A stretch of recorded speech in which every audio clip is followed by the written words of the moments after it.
Ang daming bunga guys, hinog na. So pitasin natin ang mga blackberry dito sa bahay ni Kuya. Hindi nila ito pinapansin kasi parang ayaw naman nilang kumain ng ganito. So kami na lang ang kakain.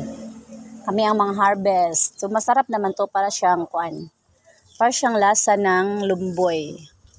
Kailan mong lumboy? Sama ng lumboy sa English. So tingnan nyo ang blackberry. Bugbiyang, hayraman diyan. Ang daming bunga guys. So mga hinog na talaga. So pitasin namin. So masarap to gawing juice. So subukan natin na gawin tong juice. Diba?